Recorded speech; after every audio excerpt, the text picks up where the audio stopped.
The Timemore Sculptor is probably one of the most sought-after coffee grinders in years, and it's packed full of features. It's beautifully very aesthetic, but is it just another niche zero grinder that's been hyped up by YouTubers to get sales, or is it actually worth the money that you can invest in it to get the best coffee? I'm Ryde, your coffee coach. Let's check it out.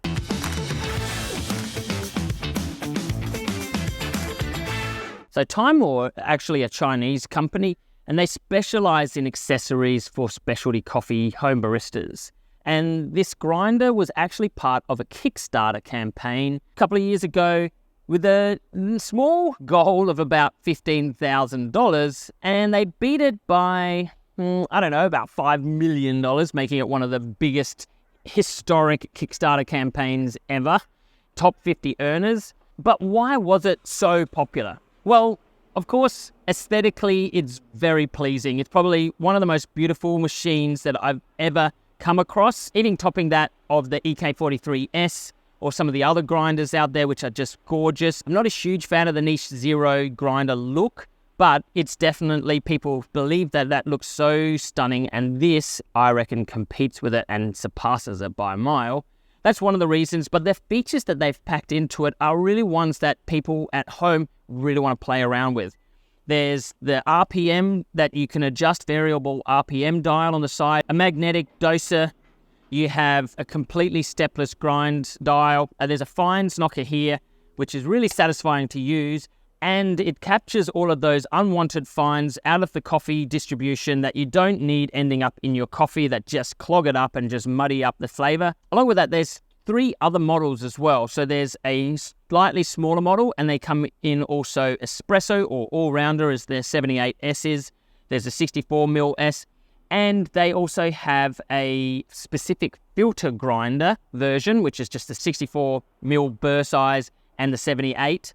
So if you really want to hone in for your filter coffees and your pour-overs, then you can buy that version. This one is the all-rounder or the more espresso style one. I've been using it for about a month now, and I really am delighted with the results that I'm getting on it. And all of that for just $499 if you got the launch day special on Kickstarter. But even now at full retail, it's $699 US, and that's really cheap comparatively to some of the other grinders, which are bulky, bigger, not as aesthetic as this one, and don't even necessarily deliver as great a grind as this particular model itself. So there was a reason why it was so hyped up. But today I want to take you through a couple of the different variables and just see what they do, because I'm not a scientist, but I do understand the flavors of coffee. So I really want to use a little bit of these features to test some different types of coffee and see if I enjoy them, if I notice anything particularly different or outstanding in the taste.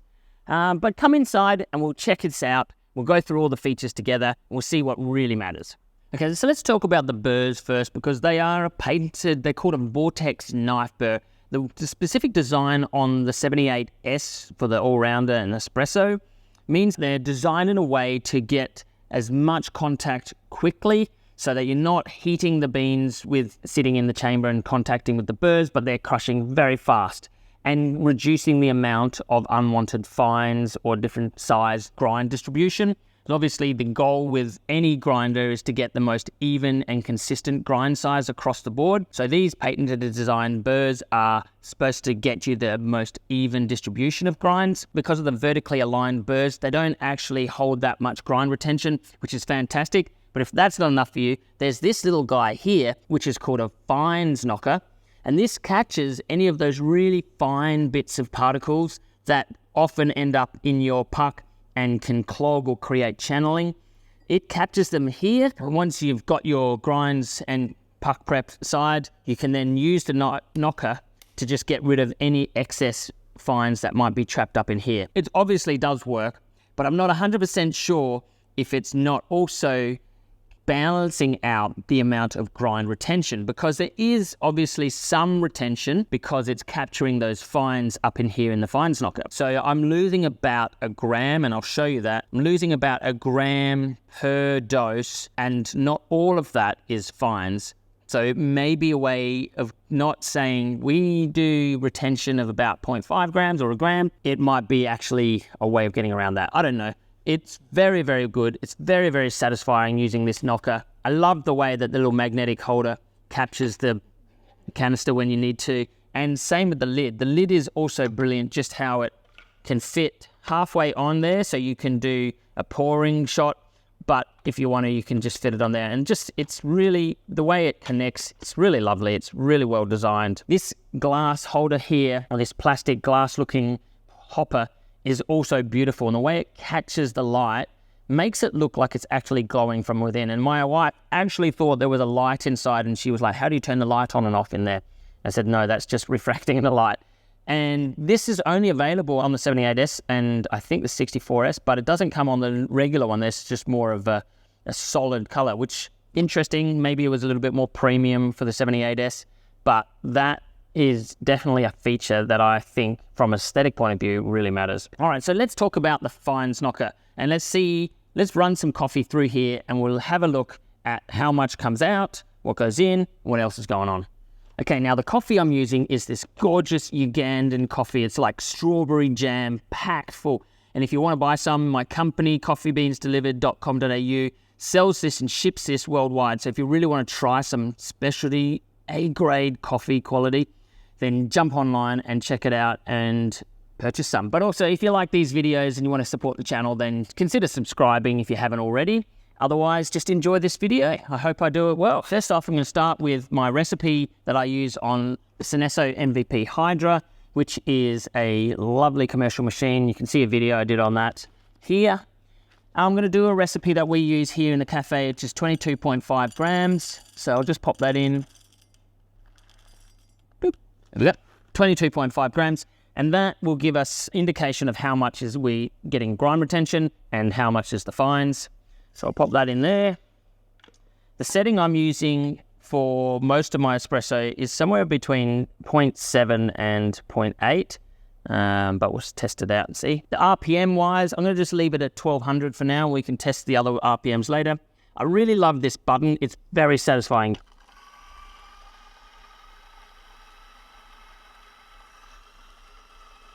So it's not very loud. Like, what I love about it is not super loud. I have found on some of the lower RPMs, it does squeal a little bit like a stuck pig, but it's actually not too noisy compared to a lot of the other grinders. Okay, there we go. So that gives us a yield of 22.3. Not too bad. Little tiny bit of grind fines left in here. Let's have a look.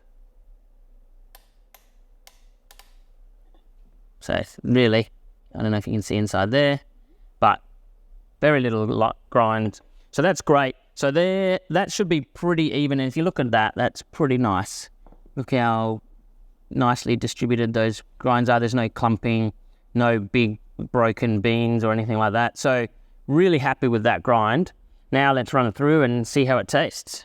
Now the only thing that I do notice about this is that this is great. It fits into your portafilter, but it goes in like quite deep, and then you have to try and get it out. And sometimes just the static, it gets caught on the sides.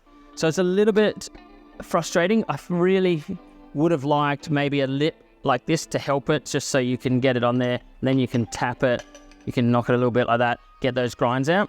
But it's a small thing, and really it's probably aesthetic as to why they didn't include the lip there, but it's just a really small bugbear. But yeah, sometimes it just gets a little bit overloaded.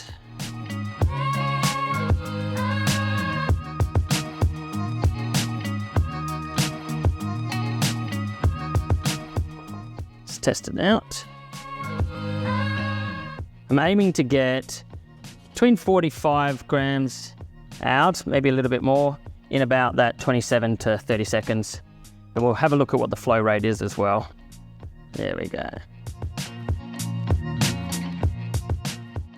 And so, yeah, I think so. So it's keeping the flow rate at around that 2 to 2.5 flow. So we're a little bit under in terms of the dose. However, timing-wise, not too bad. So I was hoping for more like a 50 or at least a 46 output. 40, what was this, 42? Let's add a taste. Oh, that's gorgeous. That is yum. Yeah, that's delicious. So, like, that is balanced all the way through. There's lots of jamminess in there. What do you think? Do you think this is something that you would aspire to if you're a home barista and couldn't afford the budget of this machine? Do you think the features that are on it are what you want? Do you think there should be more or less? We're really interested to hear your thoughts, so drop them in a comment down below. But I really love this machine, and I'm really excited to see where Timemore will go with their other machines and their other Kickstarter campaigns down the track. They actually have other shipments coming because this was so popular it sold out pretty quickly. But yeah, I'd love to know your thoughts. I'd love to hear what people are doing at home with the RPM, with the variable RPM, with the different types of ways that you can make coffee, filter, espresso, Turkish, whatever you want to try at home. That's all. It's just all about sharing and understanding. They're my thoughts. Love to hear yours. I'm Ryde, your coffee coach. And as always, enjoy your brew.